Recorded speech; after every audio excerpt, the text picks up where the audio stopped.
제조업 경기는 바닥을 통과하고 있고 소비도 더 나빠지지 않는, 그리고 오히려 플러스 반전할 가능성이 열려있다고 본다면 한국 경제가 그렇게 나쁜가?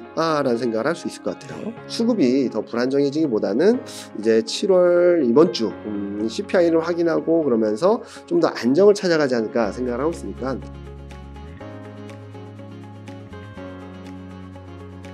최근 여러 가지 이슈들이 불거지고 불안 심리를 자극할 만한 변수들이 많아지다 보니까 많은 분들이 시장에 대해서 조금 걱정을 많이 하시는데요. 저는 3분기 중에 코스피가 2700선 후반, 2800선 돌파 시도 가능하다라고 보고 있어서 왜 그렇게 보는지 좀 위주로 말씀드리도록 하겠습니다. 네. 요즘에 뭐 새마을금고 네. 사태도 있고 그래서 좀 불안히 여기시는 것 같은데 네. 요즘 시황 그러면 어떻게 좀 보시는지. 제가 코로나 때부터 이거 들고 다녔던 자료거든요. 네. 코로나 때도 코로나 확진자 수 늘어나고 경제 전망은 계속 하향 조정되고 실적 전망은 계속 하향 조정되고, 그럼에도 불구하고 증시는 3월 말부터 반등을 했습니다. 그렇게 됐던 이유는 악재가 소멸돼야지 시장이 바뀌는 게 아니라, 악재가 아무리 크다 하더라도 가격 조정이든 기간 조정을 거쳐서 반영을 하게 되면 그 무게감은 작아진다라는 말씀을 드려왔었거든요. 네. 이번에도 좀 비슷한 것 같아요. 워낙 많은 불안감들, 불확실성들이 남아있긴 하지만 그게 새롭게 불거지고 새롭게 시장을 억누르는 게 아니라 네. 기존에 있던 게 수면 위로 올라왔다 내려왔다 하면서 시장을 흔들어 놓고 있는데, 여기서 중요한 것은 호재 부분이거든요. 호재가 우리가 생각하지 않았던 변수들이 처음에는 별거 아니다라고 생각을 했었지만 코로나 때 하나둘 누적되면서 긍정적인 변화들이 누적되면서 악재는 가격 조정으로 좀 줄어들고 호재는 하나둘씩 늘어나면서 무게감이 역전되면서 시장이 바뀌었다라고 생각을 하거든요. 지금 상황도 좀 비슷하지 않나라는 생각을 하고 있어요. 여기 보시면은 최근 악재라고 할 수 있는 변수들이 경기, 그리고 물가, 금리 인상, 부채 이슈, 금융권 불안, 한국도 좀 여파가 있고 있죠. 그리고 부동산 경기 악화. 이런 악재들이 워낙 많긴 한데, 여기 있는 것들을 한번 살펴보시면은 새롭게 우리가 몰랐었던 악재들이 있나 한번 보실 필요가 있을 것 같아요. 경기 부분은 작년부터 계속 얘기가 나왔었고, 물가, 금리 인상도 작년 계속 있었죠. 그리고 금융권 불안이나 부동산 경기는 한국 같은 경우는 작년에도 있었고, 올해도 있었고, 미국은 3월 달부터 불거졌죠. 그러면은 그 흐름들이 최소한 6개월 이상 되는 것들이 아닌가. 그런데 그 와중에 지수도 등락을 보이고, 실리콘밸리뱅크 사태로 인해서 급락을 하기도 하고 했죠. 이런 과정에서 저는 이 무게감들이 좀 작아졌다라고 생각을 하고 있어요. 네. 반면에 지금 요 오른쪽을 보시면은 미국 경기가 연착륙 가능성이 높다. 경기 침체 없을 거다. 한국 OECD 경기 선행 지수가 4개월째 반등을 하고 있다. 12개월 선행 EPS가 저점 대비 20% 올랐다. 수출 개선되고 있다. 무역 수지 흑자 전환했다. 작가님도 지금 그러셨잖아요. 네. 몰랐던 것들도 있으실 거예요. 최근 변하는 것들도 있고요. 그렇게 본다면 그동안 있었던, 우리가 알고 있었던 악재들, 불확실성 변수들로 인해서 시장이 흔들리는 것보다는 새롭게 변하는 것들이 하나둘씩 누적되면서 시장의 힘이 좀 위쪽으로 만들어지고 있다라는 말씀을 많이 드리고 있어서, 지금 악재가 많다 하더라도 지금 바라봐야 될 것은 새롭게 우리가 몰랐던 악재가 새롭게 발생하지 않는 한 지금 긍정적으로 변하고 있는 펀더멘탈 변수, 여기 보시면은 경기 선행지수, EPS, 수출, 무역수지 대부분 경기 펀더멘탈 변수거든요. 네. 그래서 제가 제목에도 펀더멘탈을 이긴 악재는 없다라는 것을 말씀드렸던 것처럼, 펀더멘탈이 개선되면은 웬만한 악재들은 소화하면서 갈 수 있다는 측면들이 최근 시장 흐름들에 좀 생각하고 좀 기억해야 될 흐름이 아닌가라는 말씀 많이 드리고 있습니다. 그러시군요. 그러면요, 팀장님. 네. 팀장님께서는 이렇게 종합적으로 보셨을 때 네. 그래서 2800선을 네. 우리가 터치할 수 있다고 보시나요? 네, 돌파 시도할 수 있다라고 생각을 하고 있는데요. 몇 가지 먼저 요거부터 말씀을 드리면, 네. 아까 잠깐 말씀드렸고 작가님도 잠깐 깜짝 놀란 거는 12개월 선행 EPS인데, 요 밑에를 보시면 저점 대비 선행 EPS는 20.38%, 순이익 전망은 16.87%가 올라왔어요. 네. 12개월 포워드 선행이다 보니까 지금부터 미래 1년 뒤의 흐름들을 땡겨와서 그럴 수도 있겠지만, 많은 분들이 그러면은 지금 실적 안 좋은데 앞으로 좋아질 거라서 올라가는 거야? 간단한 예를 들어드리면 작년에 한국 이익 증가율이 그리 나쁘진 않았어요. 네. 근데 증시는 폭락을 했죠. 올해는 이익 증가율이 엄청나게 안 좋습니다. 네. 근데 증시는 올라가고 있어요. 음. 내년에는 이익 증가율이 52%예요. 현재 컨센이. 저는 내년 거에 대한 것들을 좀 반영을 하면서 12개월 포워드를 많이 본다라고 보고 있어요. 자, 요런 그림이 나타나다 보니까 시장 흐름들이 밸류에이션이 이만큼 떨어졌습니다. 네. 코스피는 2,500선 초중반에 갔는데 EPS, PER은 11.2배. 네. 코스피가 2,500을 넘지도 못했었던 때 11.6배였는데 그보다 낮아요. 네. 이익이 올라온 만큼 밸류에이션 부담은 빠르게 떨어지고 있고요. 한편으로는 상승 여력이 확대되고 있습니다. 쉽게 말씀드리면 12.4배가 6월 초중반에는 2,650이었어요. 그래서 제가 한 3주 전에 자료를 썼을 때는 2,650이 단기 저항선이다. 당장 여기를 넘어서긴 어렵다. 좀 쉬어갈 거다. 네. 그러면은 2,550이나 그 밑으로 내려가면 사야 된다라는 자료를 써드렸었는데 지금은 EPS 전망이 이렇게 올라가다 보니까 같은 12.4배인데 2,790으로 올라왔어요. 네. 자, 올해 평균만 간다고 해도 코스피는 2,800선 근처를 가는 거예요. 그래서 EPS 전망이 올라오는 게 그만큼 중요하다고 말씀드렸던 게 이게 올라오는 것만큼 지지선도 올라오고 목표치도 가는 그림이라서 저는 2,800선 돌파 시도는 충분히 가능한 그림이다 라는 말씀을 계속적으로 드리고 있습니다. 아, 네, 그렇군요. 그러면은 만약에 한 번 더 네. 조정을 받는다 해도 네. 그 저점이 그렇게 막 낮지는 않을 것이다 보시는 거예요. 제가 보는 것은 지금 여기 보시면은 여기 2,510에서 2,550에 너무 많은 밸류에이션적인 측면에서 지지대가 다 몰려 있어요. 12개월 선행 PBR 0.9배, 확정 실적 기준 PBR 0.93배가 올해 평균이거든요. 네. 이게 2,530포인트고요.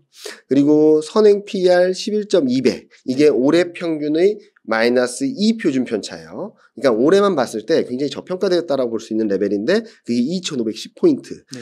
이번에도 2,510선에서 좀 반등이 나왔잖아요. 그래서 저는 2,500선을 크게 이탈하는 그림은 아닐 거다. 만약에 좀 충격 변수가 들어와서 2,500이 깨진다 하더라도 일시적일 가능성이 높다. 따라서 지금은 등락이 있을 때 좀 모아가자.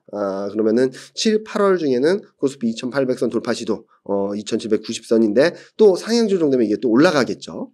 그런 그림들은 충분히 열어놓을 수 있기 때문에 너무 걱정하지 말자라는 말씀을 요즘 많이 드리고 있습니다. 그러면 네.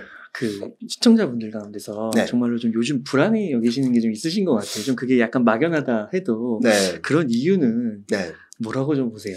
일단은 전반적으로 네. 뭐 경제 지표나 이런 흐름들을 좀 체크를 하신다 하더라도 네. 이게 연속성이 있을까에 대한 걱정들을 좀 하시는 것 같아요. 네. 자, 그러면은 제가 사이클, 뭐 제조업, 수출 뭐 다 보여드릴게요. 네. 자, 한국을 먼저 보여드릴게요. 일단 요 빨간색 선이 OECD에서 발표하는 한국 경기 선행 지수입니다. 지금 4개월째 올라가고 있어요. 그리고 OECD 경기 선행 지수보다 좀 후행하는 게 한국 통계청에서 발표하는 경기 선행 지수 순환 변동치인데 이게 전월 대비 제로예요. 그러니까 바닥권에 근접했다라고 볼 수 있겠죠.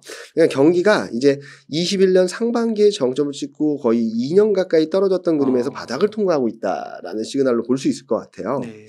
그리고 두 번째로는 제조업이거든요. 제조업 경기는 아직까지 막 너무 좋다라고 말씀드리기가 어렵겠지만 최악의 상황은 지나고 있다. 마이너스 역성장 폭이 줄어들고 있다라는 말씀을 드리고 있는데 평균 가동률도 올라오고 있어요. 그런데 이게 연속성이 있을까에 대한 퀘스천 마크를 던졌던 게 요 제조업, 재고, 출하 비율과 생산 능력 지수예요. 보시면은 이게 정신없이 올라갔었고요. 그리고 특히 생산 능력 지수는 작년 4분기부터 4월 달까지 쉬지 않고 떨어졌어요. 네. 그러다가 5월 달에 이게 꺾였고 이게 처음으로 굉장히 오랜만에 반등을 한 거죠. 자, 제조업 경기가 회복되고 있는 그림은 맞는데 연속성이 있을까? 좀 일시적이지 않을까라는 걱정했던 변수들이 5월 달 들어선 좀 긍정적으로 바뀌기 시작했어요. 네. 한두 달 더 봐야 되긴 하겠지만 최악의 상황은 지나고 있다. 저점을 통과하고 있다 정도로는 평가할 수 있을 것 같고요.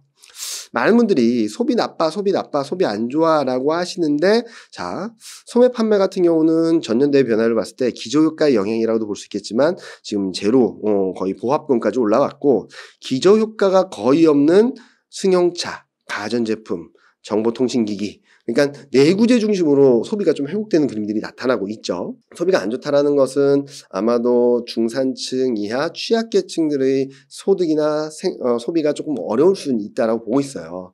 특히 이번에 새마을금고 사태라든지 여러 가지를 봤을 때 그런 쪽에서의 문제가 생기면은 더 힘든 분들이 있을 거거든요. 그러면 정부 차원에서 지원을 해주고 거기에 대한 방어책들을 만들어줘야 되는 것이지 이쪽이 힘들어서 한국 경제, 한국 증시 이게 다 망가진다라고 보긴 어려워요. 단적인 예로 코로나 때 예를 많이 들어드리는데 코로나 때도 자영업자들 그리고 저소득계층들 너무나도 힘들었거든요. 그런데 증시는 3월 말에 저점을 찍고 올라가기 시작했습니다. 시장을 구성하고 있는 기업들이 내수 비중이 높았다면 좀 다른 얘기가 됐었겠지만 글로벌 전반적인 흐름들, 수출 이런 흐름들이 나타나다 보니까 변한 것들이거든요. 그래서 저는 현재 소비도 그렇게 나쁘진 않다. 특히 재밌는 그림이긴 한데 빨간색이 수출 증가율이고요. 파란색이 소비자 심리지수예요. 네. 되게 비슷하지 않나요? 네. 거의 똑같이 흘러가요. 그래서 수출이 개선되면은 소비 심리도 살아나면서 좀 더 좋은 그림을 만들어주겠죠. 즉, 제조업 경기는 바닥을 통과하고 있고 소비도 더 나빠지지 않는 그림. 오히려 플러스 반전할 가능성이 열려있다라고 본다면 한국 경제가 그렇게 나쁜가? 라는 생각을 할 수 있을 것 같아요. 네. 그리고 뭐 한국 경제는 물론 주식시장에도 상관관계가 굉장히 높은 수출 데이터도 지금 바닥을 통과하는 듯한 그림은 나오고 있어요. 많은 분들이 6월 수출이 마이너스 6% 감소로 줄었거든요. 그랬더니 22년 6월 달에 이렇게 떨어져서 그래 라는 말씀들을 많이 하세요. 근데 거꾸로 말씀드리면 이때 마이너스 두 자릿수대를 유지했었던 거는 이때 너무 잘해서예요. 그러니까 기저효과가 이때 1, 2, 3, 4, 5월 달에도 들어왔고 6월 달에도 들어왔는데 1, 2, 3, 4, 5월 달에 나쁜 건 그냥 나쁜 거고 6월 달에 마이너스 폭을 줄인 거는 기저효과 때문이라고 보는 거는 좀 공평하지 않다라고 생각하고 있어요. 그래서 제가 보여드리고 싶은 거는 요 그림이거든요.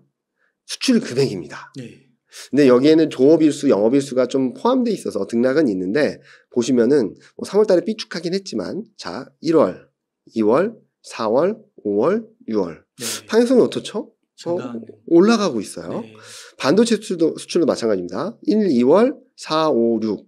6월 달에는 3월 고점을 넘어섰고요. 작년 12월 이후 최고치까지 올랐습니다. 올해 연중 최고치예요. 네. 그리고 미중 갈등이 있다라고 되게 많이 걱정을 하셨는데 대중국 수출도 1, 2, 3, 4월 달엔 좀 위축되었다가 5, 6월 둘 다 연중 최고치 수준입니다. 자, 이런데 수출이 나쁘다고 할까? 라는 생각을 하게 되겠죠. 네. 자, 조업일수를 제외한 일평균 수출 금액을 보면 작년 11월이 저점이었어요. 그러니까 지금은 수출이 완만하게 개선되는 과정인데 기저효과 때문에 마이너스 줄자리 수대였던 거죠. 자, 이런 상황에서 눈에 띄는 게 반도체입니다. 반도체를 보면 6월 수출 일평균 수출 금액이 3억 9천만 달러였어요. 작년 10월 이후 최고치입니다. 네. 중국 수출도 4억 9천만 달러, 4억 6천만 달러 연중 최고치 수준이에요. 이런 그림이 나타나고 있어서 저는 계속적으로 수출 개선세가 가시화되고 있다. 전년 대비 변화율도 분명히 플러스 반전을 할 것이다 라는 말씀을 많이 드리고 있죠. 그렇게 되면 자연스럽게 실적도 방향성이 바뀌고 있다는 것들을 좀 보실 거예요. 영업이익 기준으로는 22년 4분기 저점으로 올라가는 그림, 순이익 기준도 23년 1분기를 저점으로 올라가는 그림, 이런 그림이 나타나고 있어서 전반적인 경제지표들을 보면은 더 나빠진다라는 그림보다는 최소한 바닥을 통과하고 있다, 점진적으로 개선되고 있다라는 그림들이 나타나고 있어서 저는 한국 매크로 환경, 한국 주식시장에 대해서는 좀 더 긍정적인 시각을 바라보고 네. 바라보고 대응하는 게 필요하지 않나라는 말씀 많이 드리고 있습니다. 그러니까 지금 만약에 주식을 좀 매크로가 좀 불안히 여겨가지고 담지 않으면 네. 또 한 번에 어떻게 포모 같은 거를 느낄 수도 있겠네요. 기회를 좀 놓친다라고도 볼 수 있겠죠. 그래서 저는 지금 현재 시점에서는 조금 적극성이 필요하지 않나. 물론 4분기는 조금 조심해야 될 것 같긴 해요. 그런데 저는 너무 걱정하지 말자라는 말씀을 드리고 있는데요. 자, 여기서 또 걱정하시는 거는 외국인이 팔기 시작했다 막 그러시잖아요. 맞아요. 그러면은 먼저 보여드리고 싶은 거는 요 그림부터인데, 자, 외국인의 매매 패턴이 바뀌었습니다.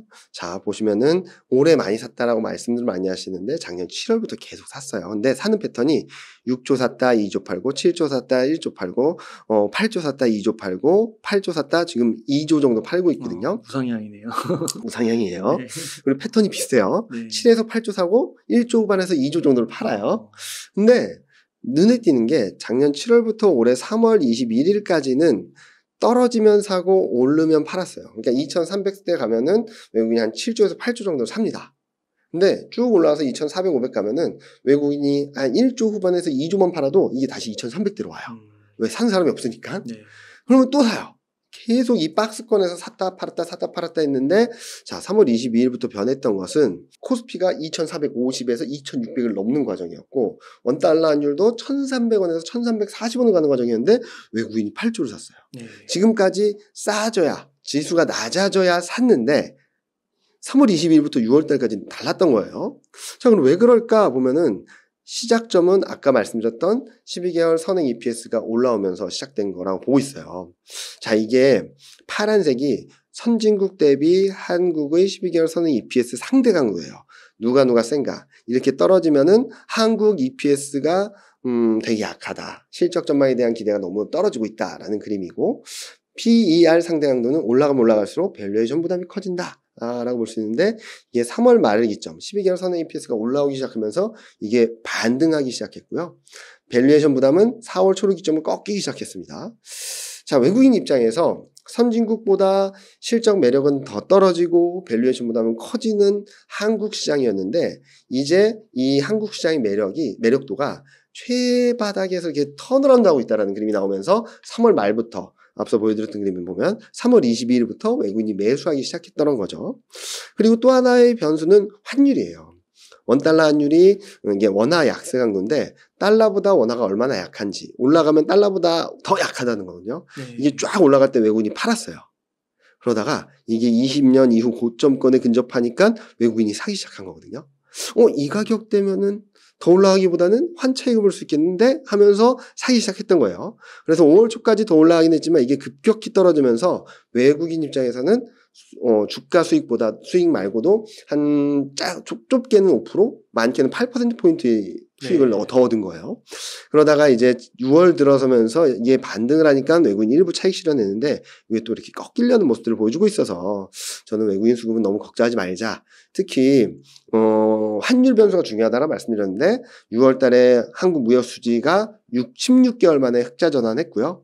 그리고 외국인 매매 패턴을 본다 하더라도 작년 7월 이후 샀다 팔았다 했는데, 매도한 저점권에, 현물 시장 기준으로 매도 저점권에 와 있고, 선물 기준으로는 좀 단기 과매도권까지 내려와 있어서 수급이 더 불안정해지기보다는 이제 7월 이번 주 CPI를 확인하고 그러면서 좀 더 안정을 찾아가지 않을까 생각을 하고 있으니까, 외국인 수급도 8조를 넘게 산 데 따른 일부 차익 매물 출해지 매도 전환하는 그림은 아니다 라고 말씀드리고 있습니다. 그러면은 그 CPI나 네. 금리나 이런 면들을 봤을 때는 뭐 CPI 물가는 거의 뭐 잡혔다고 볼 수 있을까요? 그 금리 이슈랑도 엮여 있으니까. 그쵸. 지금 그분을 많이 걱정을 하시는데, 일단은 오늘 밤이죠. 뭐 이게 녹화하는 시간은 밤에 CPI 결과가 나올 텐데, CPI 헤드라인 CPI는 3% 초반, 네. 3.1, 3.2 정도로 떨어져요. 네.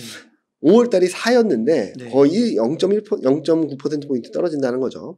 문제는 코어 CPI예요. 네. 코어 CPI가 여전히 5%인데, 자, 여기서 관건이 지금 예상치가 코어 CPI는 5예요. 5. 네. 자, 코어 CPI가 5에서 예상보다 조금만이라도 낮으면 앞에 사자가 보일 거예요. 그럼 시장이 되게 환호할 것 같긴 해요. 그래서 시장이 CPI가 예상보다 낮게 나오면은 시장이 굉장히 서프라이즈한 모멘텀이 될 것 같습니다. 그 이유는 금리 인상에 대한 우려도 있었고 여러 가지 유동성 불안도 있었지만, 최근 금리 인상에 대한 부분들은 상당 부분 선반영했다라고 보고 있거든요. 여기 보시면은 7월 7일 기준으로 요 파란색이 이코노미스트들이 전망한 기준금리 전망이고요. 회색이 시장에서 예상하는 네. 기준금리 수준인데, 시장은 어떠냐면 7월 달에 한 번 하고 11월 달에 한 번 더 할 수 있어. 정도로 예상을 하고 있어요. 이미 예상을 그렇게 했네요. 네. 근데 한 번까지는 아니고 0.5회 정도? 이걸 보면 좀 더 디테일한데 7월 달에 한 번 금리 인상을 하는 확률이 93%예요. 거의 다 알고 있다는 거죠. 그러니까 7월 달에 금리 인상을 해도 시장은 더 충격을 받지는 않을 거예요. 자, 11월 달에는 이때보다 더 한 번 더 금리 인상할 수 있다는 확률이 한 40% 정도 돼요. 그러니까 지금 이걸 반영하는 과정에서 좀 시장이 흔들렸다라고 본다면 CPI가 예상보다 낮게 나왔을 땐 여기 있는 40%가 좀 하향 조정되면서 시장을 좀 환호할 수 있다라고 보고 있고 그렇구나. 자 그러면은 CPI가 예상보다 높게 나오면 큰일 난 거 아니에요? 그러면은 여기서 한 40에서 50% 정도 더 반영을 한다 하더라도 최근 조정받은 거 이상으로 떨어질까? 그 정도는 아닐 거라고 생각하는 거죠. 네. 그래서 그 다음에 흐름들이 중요한데, 자, 그 다음에 흐름들은, 좀 안정을 찾아갈 것 같아요. 네. 최근 미국 증시가 너무나도 좋았는데, 여러 가지 이유들이 있긴 하겠지만, 요 그림 보시면 좀 이해가 되실 텐데, 6월 달에 나오는 경제지표들마다 되게 좋았어요. 이게 경제지표 서프라이즈 인덱스라고 해서, 경제지표 예상을 한 예상치와 실제치가 있잖아요. 실제치가 예상치보다 좋게 나오면 이게 올라갑니다. 네.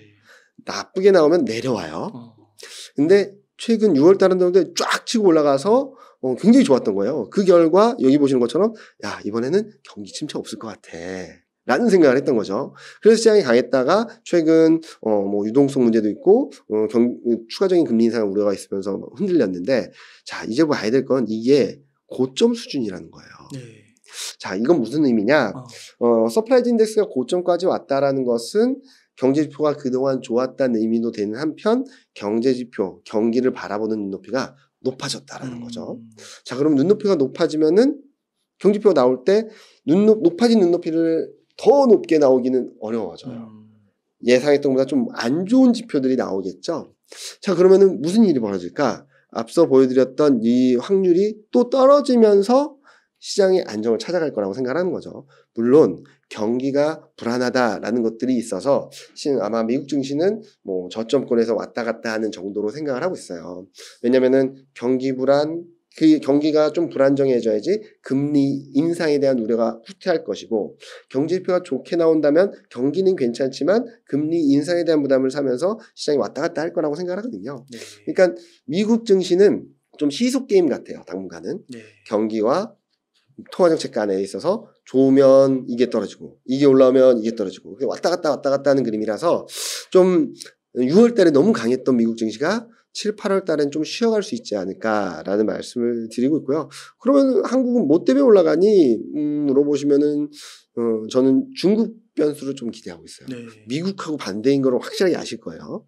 자, 일단은 PMI 지표가 발표된 것들을 보면은 저는 이걸 보고서 그렇게 중국 경기가 나쁘다고 봐야 되나? 라고 생각을 했어요. 왜냐면은 제조업 PMI는 50.5 확장 국면에 있고요. 서비스 PMI도 53.2 확장 국면이고 통계국 제조업 PMI만 49인데 5월 달보다 조금 올라왔어요. 그러니까 확장과 수축 국면 기로에 서 있는 거지 이때처럼 이렇게 나빠지는 그림은 아니라는 거죠. 네. 자, 그런 상황에서 많은 투자자분들이 왜 이렇게 나쁘다고 생각할까? 이것 때문에 아까 반대죠. 자, 여기 보시는 것처럼 중국 경제지표 서프라이즈 인덱스는 올해 초에 이게 155%까지 올라갔어요. 2006년 차이나 붐이 있었을 때 정도로 기대가 엄청 높았네요. 중국 경기 너무 좋아. 그리고 이때 실제로 중국 정부도 되게 과신했어요. 무슨 말을 했었냐면 우리 23년 하반기에 너무 경기가 좋으면 긴축을 할 수도 있어. 막 이런 얘기를 했단 말이에요. 약간 건방진 얘기를 했던 거죠. 그러다가 어떤 일이 벌어졌냐. 이때 눈높이가 너무 높다 보니까 경제지표를 발표하는 족족 쇼크 계속 쇼크가 나온 거죠. 그러니까 많은 분들이 중국 경기 너무 나빠라고 생각을 하시는 거예요. 그렇게 나쁘지 않음에도 불구하고. 네. 근데 이게 마이너스 80%까지 왔거든요. 자, 그러면 아까 미국을 설명드렸던 것을 대입을 해보면 이만큼 경제지표 저점권이거든요.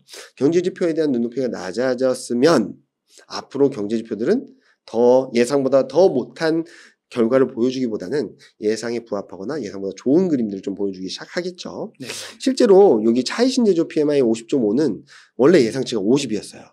내 결과치는 50.5였고요. 제조 PMI도 49였는데 예상치에 부합했고 물론 서비스 PMI는 예상보다 못했지만 자 예상보다 괜찮은 경제 지표들이 하나 둘 나오기 시작한다라는 거예요.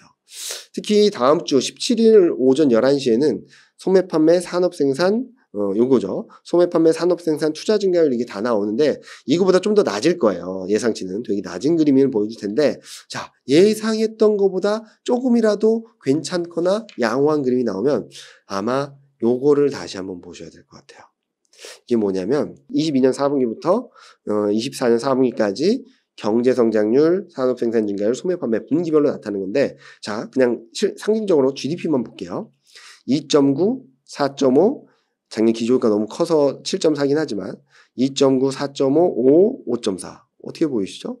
경기가 나빠지는 그림인가요? 아니요. 아니잖아요. 네. 근데 지금 중국 증시는 어떻다? 연중 저점권에 그냥 머물러 있다. 경기는 회복되는데 증시는 여기에 있으면 네. 이 그림을 다시 인지하는 시점부터 중국 증시는 좀 올라오는 그림을 만들어주지 않을까라는 생각을 하고 있어서 이런 것들을 종합해서 본다면 아마 7, 8월 달에는 그동안 좀 상대적으로 못했던 중국, 한국 이런 증시들이 좀 갭매우기 차원에서라도 좀 올라오는 그림들을 만들어줄 수 있겠다. 그리고 실제로 상대적으로 경기가 조금 양호하다는 측면들을 좀 눈여겨볼 필요가 있다라는 말씀 드리고 있습니다. 아, 네. 혹시 팀장님 그 미국 증시는 좀 거품 논란이 좀 있는데. 아, 거품 논란까지는 네. 좀 모르겠는데 아. 좀 과열인 건 맞아요. 과열인 건 맞아요. 여기 보시면은 네. 이게 나스닥이거든요. 나스닥. 그리고 이게 대만 각권, 네. 여기 S&P 500 한국, 이게 중국이에요. 네. 대만하고 코스피는 중국과 나스닥 딱 사이에 있죠. 근데 이 너무 과열이라는 말은 맞는데 이게 버블인가? 저는 그 정도는 아닌 것 같아요. 네, 일부 종목들에 있어서 많은 상승을 기록했고 소수 업종, 소수 종목들에 대해서로 인해서 올라가는 것들은 많지만 저는 그 정도가 버블이라고 보기 좀 어렵지 않나라는 말씀을 드리고 있고요. 자, 그러면은 어느 정도 과열이냐? 제가 아까 말씀드렸던 게 미국은 조금 중국하고 한국은 좀 올라올 수 있는 룸이 있는데 미국은 좀 쉬어간다. 막 빠지는 그림이라기보다는 좀 레벨 다운된 상황에서 좀 박스권 등락을 이어가지 않을까 하는 생각을 하고 있는데요.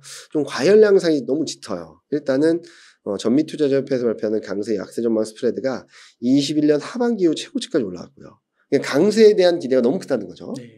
그리고 퓨어인 그리드 인덱스도 지금 익스트림 그리드 어느 고점이냐? 올해 2월 고점이에요. 2월에도 이게 여기 고점을 찍고 조정을 받다가 여기 실리콘밸리 뱅크 파산 사태로 인해서 미국 증시가 고점 대비 10%가 빠졌었는데 이 정도는 아니겠지만 좀 조정 양상이 있을 수 있다. 그리고 요거는 매크로 리스크 인덱스라 그래서 위에 있다는 것은 리스크 오프 시그널, 리스크에 대한 선호도가 완전 꺼져버린 시그널이 최고치. 밑에 있다는 그림은 리스크 온, 리스크에 대한 선호도가 최고치라는 그림인데 이게 리스크 온 시그널 정점을 통과하고 오히려 리스크에 대한 민감도가 높아지는 그림이고요. 중기지표도 리스크 온 시그널이 정점에 있다라는 그림을 보여주고 있어서 점차 리스크에 대한 민감도가 좀 높아지지 않을까라는 말씀을 드리는 부분이고 마지막으로는 빅스가 2021년 증시가 막 올라갈 때보다도 더 낮은 레벨까지 왔어요. 2020년 1월 코로나19 전 수준까지 내려와 있어서 좀 과하다. 그리고 요즘 이게 반등을 하고 있는데 여기 20% 정도 수준까지 올라오게 된다면 좀 시장은 좀 등락이 있지 않을까? 변동성이 크지 않을까?라는 말씀을 드리는 부분이죠. 그래서 저는 솔직히 말씀드리면 미국 증시가 버블이다라고까지 말하기는 어려운데 네. 좀 단기적으로 좀 과한 수준까지 올라왔다. 심리적으로 좀 쿨다운되고 변동성에 좀 시달릴 가능성은 좀 열어놓고 바라봐야 된다 정도로 말씀을 드리고 있습니다. 아, 네. 좀 보수적으로 봐더라도 네. 뭐 좀 조정이나 횡보가 있다 하더라도 네. 그 기간을 조금 견디면 네. 결국에는 이제 우상향할 그런 가능성이 더 높다고 보시는 거예요. 저는 그 가능성을 충분히 열어놓고 있는데 근데 4분기까지는 그러니까 미국 증시는 4분기까지는 좀 이렇게 박스권일 거라고 보고 있고요. 올해까지는 중국과 한국 증시는 올라갔다가 좀 4분기는 좀 쉬어갈 것 같아요. 네. 자, 4분기가 왜 쉴까를 말씀을 드리면 4분기를 좀 조심하자는 말씀드린 이유가 이게 미국 GDP 성장률이거든요. 네. 아직까지 견조해요. 너무나 단단해요. 네. 1분기, 2분기 너무 좋아요. 네. 근데 올해 3분기는 분기 대비 0%, 전분기 대비 마이너스 0.5, 마이너스로 갈 수 있고요. 전년 대비로는 0.4, 0.1. 그래서 올해 4분기, 내년 1분기까지가 경기 측면에서 미국 경기가 좀 불안정해질 수 있거든요. 근데 이 레벨이 어느 정도 수준인지 좀 첫 번째 확인해야 될 거라고 보고 있고요. 내년은 엄청 좋네요. 내년은 좋죠. 그러니까 제가 내년은 너무 좋다라고 말씀드렸던 이유가 네. 2024년은 네. 경기는 회복되는데 금리는 인하해준대요. 어. 그럼 얼마나 좋겠어요. 어. 그래서 저는 길게 봤을 때 내년까지 봤을 때 우상향인데 최근 좀 쉬었다가 올라왔다가 4분기 쉬었다가 쫙 치고 가는 그림들을 내년까지 보고 있거든요. 네. 자, 그런데 또 하나 변수는 아까 제가 너무나도 좋다 말씀드렸던 게 요거예요. 12개월 선행 EPS가 올라간다는 말씀드렸는데 이게 올라가면 좋다면서요. 근데 왜 4분기는 쉬어요? 이게 영업이익률인데 이게 코스피 전체로 보면은 반도체 때문에 좀 왜곡된 현상이 있어요. 그래서 저는 반도체를 뺀 코스피 영업이익률을 보는데 자 2022년 3분기부터 2011년 이후 평균치를 하회하기 시작했거든요. 5.9, 7 하회했죠. 2.2, 4.4 하회했어요. 네. 6.5, 7.3 하회했고 2분기 예상치는 7.1, 6.8 그렇게 괴리가 크진 않아요. 근데 문제는 3분기 8.2 평균은 7 4분기 7.2 평균은 4.4 그러니까 하반기 실적에 대한 기대가 좀 너무 크지 않나?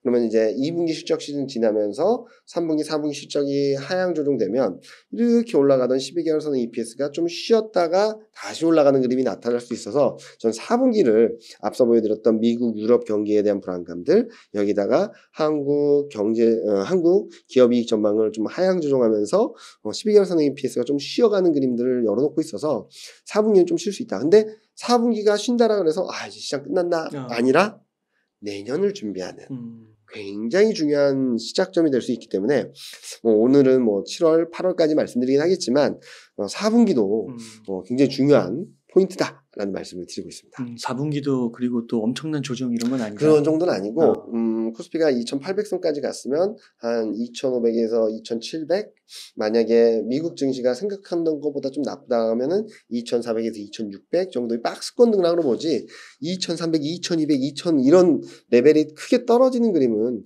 좀 가능성이 높지 않다라는 말씀을 많이 드리고 있습니다. 네, 감사합니다. 그러면요, 팀장님, 지금 이제 주식을 조금 담는다 했을 때 네. 2800을 바라보고 네. 좀 어떤 섹터나 주식을 좀 담으면 좋을까요?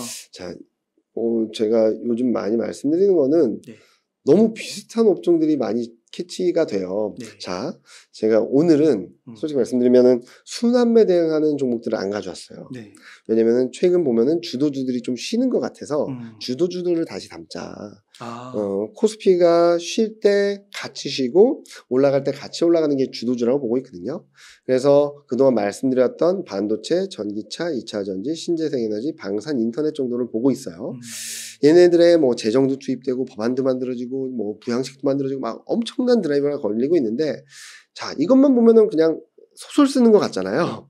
그래서 자, 두 번째로 이 기여도 코스피 이익이 100이 늘어난다라고 했을 때 업종별로 얼만큼 비중을 차지하냐 봤더니 반도체가 압도적으로 61%고요. 그 다음에 화학 IT가 2차 전지가 24년에도 괜찮지만 25년 더 좋아요. 조선도 24년도 좋고 25년도 늘어나요. 나머지는 이렇게 좀 25년에 좀 꺾이는데 자동차도 또 늘어나고 소프트웨어도 조금 살아나고 은행도 좀 살아나요. 자, 그런데 기여도라는 게 이 규모 자체가 크면은 기여도가 높을 수밖에 없어서 이거랑 같이 이익 증가율 24년, 25년 이익 증가율을 봤는데 25년 이익 증가율 기준으로 봤을 때 반도체 또 1등이에요. 네. 반도체. 조선이 2등이에요. 조선. IT가 전 화학. 즉 반도체, 2차전지, 조선은 이익 기여도도 이익 모멘텀도 최상위권이라서 저는 계속적으로 들고 가자라는 말씀을 드리고 있고요. 그리고 조금 애매모호한 게 소프트웨어. 좀 늘어나긴 하지만 모멘텀이 그렇게 강하진 않지만 좀 가격적인 측면에서 저는 굉장히 매력이 있다라고 생각을 하고 있고요. 자, 걱정이 되는 건 은행인데 은행은 이게 꼴찌라서 좀 조심하자. 그리고 24년에 금리 인하 사이클로 들어갔을 때 실적이 어떻게 변할지를 좀 봐야 될 것 같고. 그래서 저희는 은행은 좀 제외했고요. 자, 가장 고민이 자동차예요. 이익 개선 기여도는 되게 상위권에 포진한 것 같은데 이익 증가율은 밑에서 6번째예요. 네. 자, 그럼 이 자동차는 버려야 돼요? 자동차는 이제 주도주가 아니에요? 전 자동차는 좀 다르게 보고 있어요. 지금 자동차 밸류에이션이 굉장히 낮다라고 많이 말합니다. 내연기관차로서의 밸류에이션을 받고 있는 것 같아요. 그런데 최근 뉴스에서 들리는 것처럼 한국 자동차가 미국에서 전기차 비중으로 2등을 했다. GM 포드를 제쳤다. 뭐 이런 얘기가 나왔어요.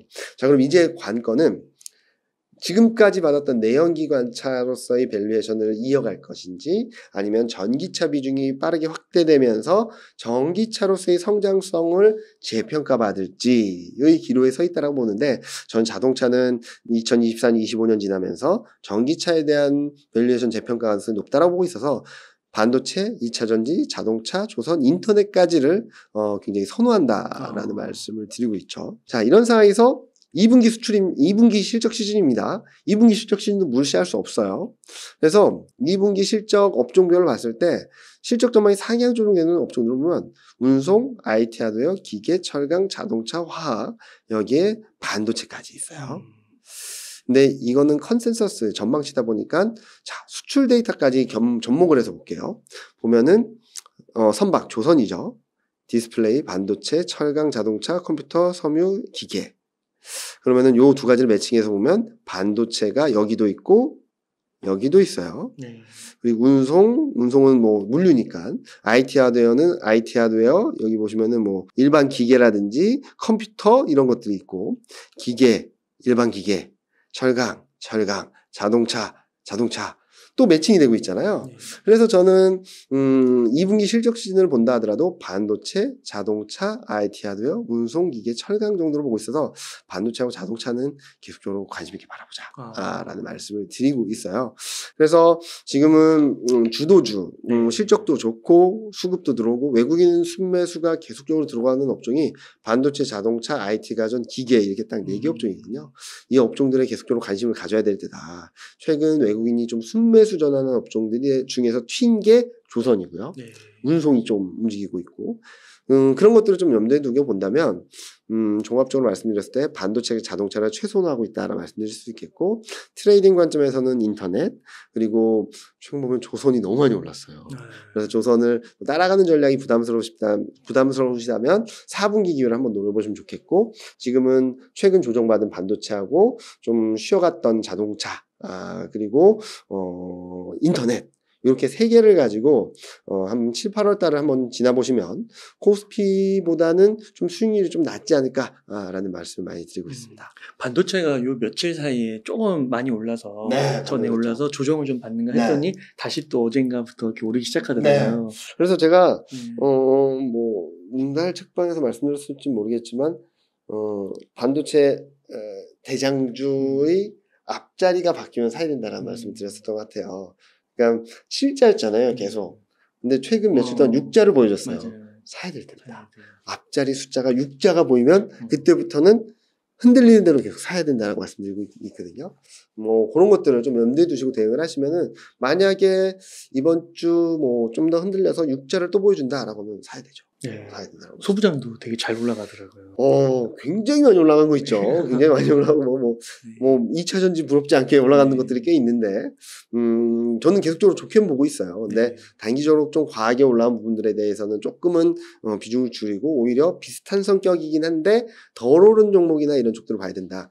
자, 쉽게 말씀드리면 대장주들은 그리고 주도주들은 올라가는 과정에서 얼마나 싸게 잡을까 계속적으로 고민해야 될 시점이에요. 많은 분들이 싼 게 뭐야? 지금 상황에서 싼 걸 사야지라고 하시는데 최근같이 경기도 실적도 턴어라운드 하는 구간에선 주도주가 만들어집니다. 저는 주도주가 반도체, 자동차, 2차 전지라고 생각을 하거든요. 네. 이 주도주가 만들어진 상황에서는 시장도 우상향하는 그림이지만 얘네도 우상향할 거예요. 그러면은 싼 애들이 올라오는 힘보단 얘가 여기까지 왔다가 좀 조정받고 다시 올라가는 힘이 훨씬 더 세거든요. 네. 그래서 앞으로 투자를 하실 때는 그동안에는 순환매가 되게 적절했었는데 지금은 주도주 중에서도 좀 일시적으로 조정받는다 하더라도 얼마나 싸게 잡느냐의 싸움이다라고 생각하고 있어서 순환매 대응 패턴에서 좀 벗어나셔서 좋은 종목들, 좋은 업종들을 얼마나 싸게 잡을까 그런 고민이 좀 더 필요한 구간이고 시점이다라는 말씀을 많이 드리고 있습니다. 최근 문제가 되는 것은 이슈가 되는 것은 나스닥 탑 7이 엄청나게 올라서 비중이 AI 뭐 너무 높아져서 비중을 리밸런싱 한다는 거예요. 그로 인해서 비중이 좀 줄어들면서 일부 차익 매물이 나올 수 있거든요. 그런 것들 또한 저는 미국 증시가 좀 쉬어갈 수 있다고 생각하고 있는데, 자, 그런데 전반적인 흐름들에 있어서 미국 증시가 최근처럼 막 세게 올라가긴 좀 어려울 것 같아요. 자, 그렇게 보는 이유는 환율에 있거든요. 그동안에는 달러가 강할 수밖에 없었고, 그렇죠. 근데 여기 보시면은, 22년에 달러가 강할 수밖에 없었어요. GDP 성장률, 미국과 유로존 GDP 성장률 격차가 파란색이고, 기준금리 격차가 회색인데, GDP 성장률은 미국이 굉장히 안 좋았다가 좋아지는 구간, 금리 격차도 0.5에서 2. 그러니까 미국이 경기 힘도 세고, 통화정책도 훨씬 매파적이어서 2022년에는 뭐 달러가 날아갔죠. 근데 3분기를 기점으로 변하기 시작했습니다. ECB도 나도 매파적이야 라고 하면서 기준금리가 멈춰버렸어요. 상승하는 게. 그러니까 10월 달에 고점이 나왔죠. 네. 그러다가 이게 꺾이니까 퉁 떨어졌어요. 근데 더 빠지진 않고 있죠. 왜? 경기 모멘텀이 아직 살아있으니까 통화정책은 ECB가 더 매파적으로 가는데 경기는 아직 미국이 좀 살아있으니까 이 사이에서 박스권 등락을 이어가는 거고, 자, 그럼 2분기를 지나 3분기는 어떠냐? GDP 성장률 격차가 다시 마이너스. 유로존이 우위를 보이는 구간으로 들어갈 거고요. 내년 상반기 중에. 기준금리 격차는 계속적으로 축소돼서 거의 0으로 수렴하는 과정으로 들어갈 거기 때문에 저는 3분기부터는 좀 달러가 약세 흐름을 보일 거다. 그러면은 미국 증시에 투자하는 것도 수익은 날 수 있겠지만 환차 이익까지로 고려해봤을 때는 조금은 신흥 아시아나 신흥국 쪽들이 조금 더 매력도가 높아지지 않을까라는 말씀을 드리고 있거든요. 달러 인덱스 추이와 선진국 대비 신흥국, 선진국 대비 신흥국, 신흥 아시아 상대강들을 보면 달러가 쉴 때 올라갑니다. 네. 달러가 약간이라도 쉬면 올라갑니다. 네. 상대강도 측면에 달러가 와장창 흔들릴 때 계속 올라가죠. 그러니까 달러의 약세가 전개되면 신흥국, 신흥 아시아가 선진국보다 좀 나은 모습들을 보여줘왔거든요. 그런 것들을 열어놓고 본다면 저는 한국 증시, 중국 증시, 홍콩 증시 이런 쪽 상대적으로 덜 올랐던 나라들을 좀 사는 게 7, 8월 달까지는 좀 안정적인 선택, 유효한 투자 전략이다라는 말씀 많이 드리고 있습니다. 그래서 신흥국, 신흥 아시아 증시를 좀 위주로 보되 네. 혹시 뭐 미국에 투자한다 했을 때는 그 AI 그 주도했던 그분들도 이제 리밸런싱을 받으니까요. 네. 그런 거를 한번 보는 것도 괜찮을 것 같아요. 네. 저는 미국도 주도주가 정해졌다라고 생각을 하고 있어요. 이쪽이 계속적으로 시장을 끌고 가는 흐름들이 나타나고 있잖아요. 네. 자, 리밸런싱이든 뭐 금리 인상이든 여러 가지 불확실성으로 인해서 많이 올라온 데 따른 조정은 있겠죠. 네. 자, 그러면 이 조정이 있을 때 저는 그 종목들을 다시 사야 된다라고는 생각을 하고 있어요. 근데 올해까지는 전고점을 넘어서기 좀 어려울 수 있어요. 내년은 좀 기대할 수 있겠지만. 네. 그래서 미국은 지금 시점부터 많이 밀리면 산다라는 생각으로 접근하시면 괜찮을 것 같고, 지금 비중이 너무 높아요. 뭐 한국은 거의 없고 미국 비중만 많아요 라고 하시는 분들은 미국 비중을 한 30% 정도는 줄이셔가지고 한국 증시들을 좀 비중을 늘려놓으시면은 올해 4분기는 그래도 좀 좋은 수익을 거두시지 않을까라는 말씀 많이 드리고 있습니다. 그 내년에 나스닥이 전고점을 넘을 수 있을 확률이 있다고 보세요? 네, 저는 충분히 가능하다고 생각합니다. 코스피는 역사적 고점을 넘을 것 같은데요. 네. 그렇군요. 그러면은 혹시 또 그 금리 때문에, 네. 기준금리 때문에 채권을 담는 건 좀 어떻게 보시는지? 자, 채권 같은 경우는 뭐 제가 디테일하게는 보여드리지 못하지만, 자, 최근 흐름들을 보면은 여기 보시면 뭐 기술적 분석 조금 하시는 분들은 이중천정형이라서 조금 쉬어갈 수밖에 없는 그림이에요. 자, 그런데 최근 되게 독특한 그림이 5월 달에 2년물 채권금리 계속 올랐어요. 근데 10년물은 안 올랐거든요. 멈춰 있었어요. 그래서 주식시장이 올라갔어요. 근데 10년물이 왜 튀었을까? 두 번 금리 인상 때문에? 두 번 금리 인상 때문이라면 2년물이 더 많이 움직여야 되거든요. 저는 요게 움직인 거는 부채한도 협상 이후에 그 정부 예금을 예치하기 위해서 채권 발행을 좀 많이 해요.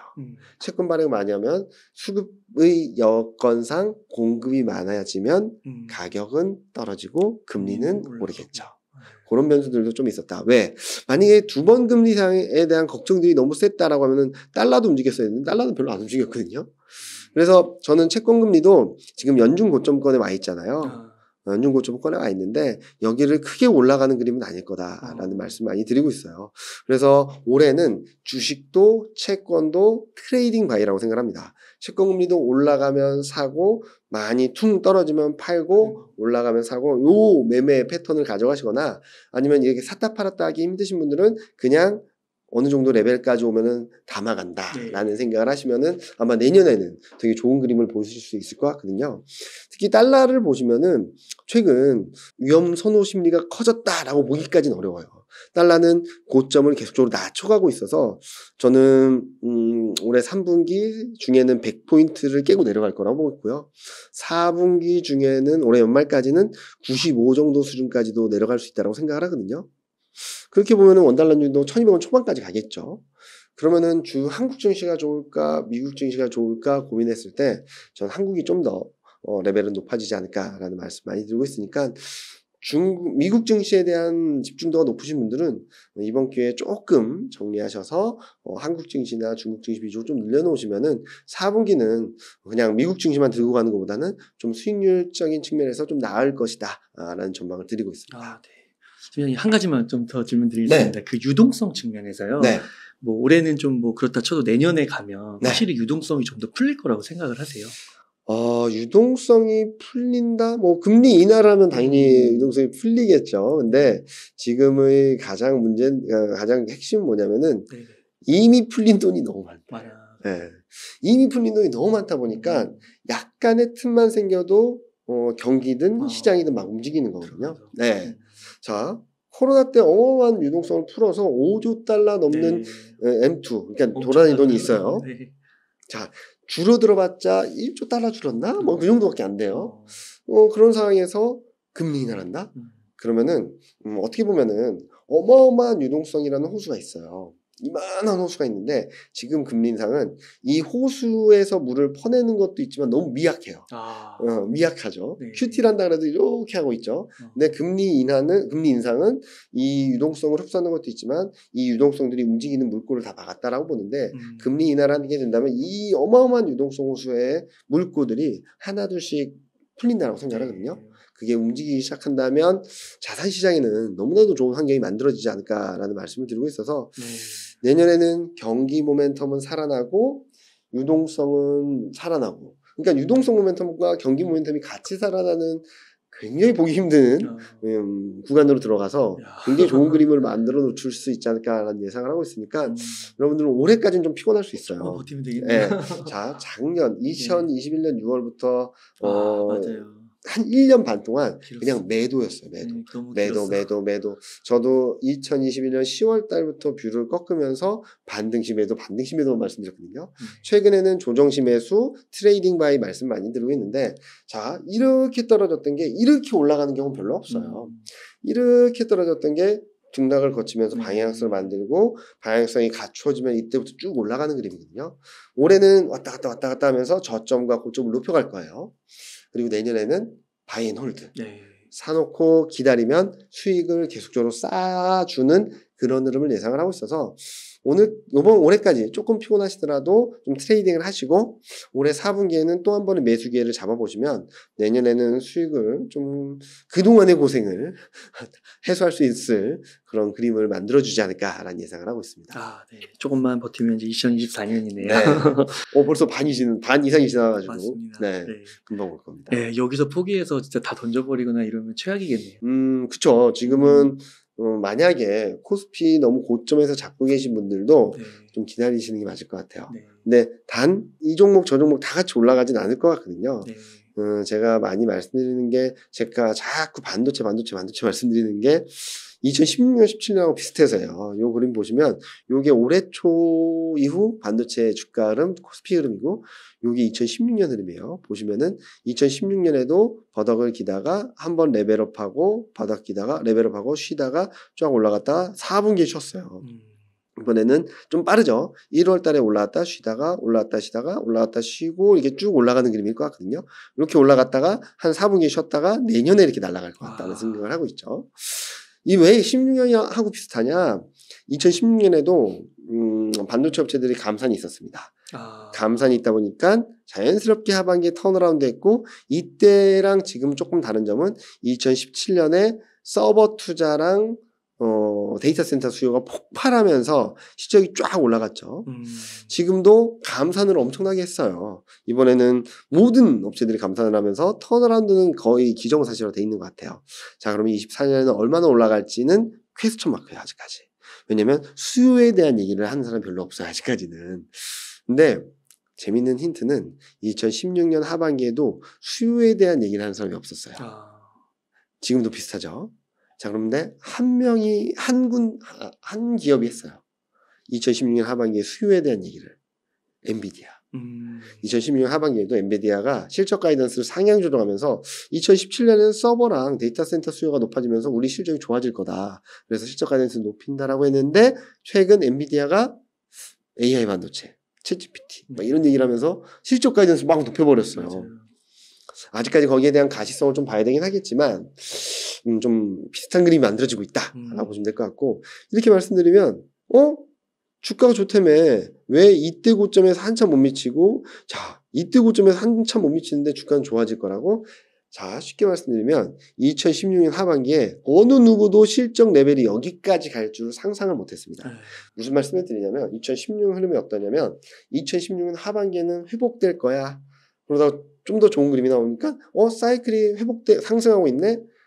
2017년 들어서 이게 막 올라가니까 빅사이클인데 2017년 하반기 2018년 되니까 슈퍼 사이클이야 라고 하면서 정점 찍었거든요. 네. 지금도 비싼 것 같아요. 네. 턴어라운드야 하다가 내년에 진짜 수요가 조금 붙어주면 사이클이 회복되고 상승 쪽이야. 그러다가 2024년 하반기에 엄청난 슈퍼 사이클 빅사이클이야 라고 하면은 이 이익 레벨은 좀 더 높아질 수 있겠죠. 네. 그런 것들을 염두에 놓고 보신다면 지금 레벨이라고 해서 이제 안 돼라고 보기보다는 지금 예상하는 굉장히 안 좋았던 전망들이에서 이제 조금씩 회복되는 과정이라고 본다면 이익 전망 상향 조정 가능성 충분히 있다라는 말씀 드리고 있고, 네. 제가 드리고 싶은 말씀은 좋은 종목, 아까 말씀드렸던 주도 업종이나 종목을 들고 있어야 된다라는 말씀 드리고 싶어서인데, 2016년, 17년에 2년 동안 코스피가 26% 올랐거든요. 보시면 반도체, IT 가전, 철강, IT 하드웨어, 은행, 에너지, 화학, 소프트웨어 8개만 시장보다 좋았어요. 시장을 이긴 업종이 8개밖에 없어요. 18개는 언더퍼폼, 시장보다 못했고요. 코스피가 26% 오른 동안 10개 정도는 수익률이 마이너스였어요. 그래서 제가 자꾸 좋은 업종, 실적이 되는 업종, 주도 업종들을 어떻게 하면 싸게 살까를 고민해야 되는 시점이지, 여기 이렇게 주가가 낮아져 있다라고 해서 사는 것은 아니다라는 말씀을 드렸던 것도 2016년, 17년 특히 주도주가 있어서 시장을 끌고 가는 사이클에서는 주도 업종, 주도주에 머물러 있는 게 좋다. 고점에 좀 수익이 많이 안 좋으신 분들도 반도체, 자동차, 2차 전지, 신재생에너지, 조선, 인터넷 이런 정도면 괜찮겠지만 내수주라든지 아니면 화장품이라든지 그런 것들은 좀 반등할 때 좀 줄이는 게 맞지 않을까라는 말씀 많이 드리고 있습니다. 네. 팀장님, 오늘도 깔끔한 정리 너무 감사드립니다. 네. 그럼 끝으로 시청자님들께 좀 하고 싶으신 말씀, 강조하고 싶으신 말씀 있다면 부탁드리겠습니다. 아마 시장은 등락을 보이면서 많은 투자자분들을 헷갈리게 만들 거예요. 어떻게 보면 엇박자 탄다라 그러죠. 네. 코스피가 2650을 돌파 시도하니까 와 2700 갈 것 같아 그랬더니 2500선을 내려왔죠. 자 2500 초반 가니까 2400대로 들어가는 거 아니야? 그러니까 2000 막 반등이 나오죠. 네. 아마 올해 연말까지 계속 그런 그림일 것 같아요. 네. 여기서 쫙 치고 올라와서 2650, 2700 근처 가면 야 이제 2800 간다 그러면 또 2600대로 내려갔다가 에이 거봐 안 돼 2500대로 갈 거야 하면 다시 2800대로 가고 막 그런 그림이 나오고 연말까지도 오르락 내리락 할 텐데, 그런 것들을 너무 휘둘리시기보다는 오히려 거꾸로 이용하자. 많은 사람들이 더 떨어질 것 같아 라고 할 때 사고, 더 올라갈 것 같아 라고 할 때는 조금 비중을 줄이고, 또 더 떨어질 것 같아 라고 할 때는 그 비중을 줄였던 걸 또 사고, 네. 이런 매매 전략을 가져가신다면 누적적으로 수익률을 꾸준히 쌓아가는 23년 하반기가 되지 않을까라는 생각을 하고 있으니까 너무 욕심은 내지 마시고, 욕심낼 건 내년입니다. 아마 4분기 전망을 하면서는 내년에 어떤 욕심을 낼지 더 자세히 말씀드릴 텐데, 그 전까지는 주도 업종 내에서 트레이딩을 잘 하시면서 수익을 꾸준히 누적시켜 나간다. 너무 욕심내지도 말고 꾸준히 누적시켜 나간다라고 생각하신다면 아마 여름 휴가 때는 좀 여유 있게 휴가를 다녀오시지 않을까, 여행을 다녀오시지 않을까 생각을 하고 있습니다. 모두 힘내시기 바라겠습니다. 감사합니다. 네. 이렇게 해서 대신증권의 이경민 팀장님을 모시고 이야기를 나눠봤습니다. 긴 시간 동안 유익한 사이트 많이 나눠주셔서 감사의 말씀드립니다. 오늘 고생 많으셨습니다. 네, 감사합니다.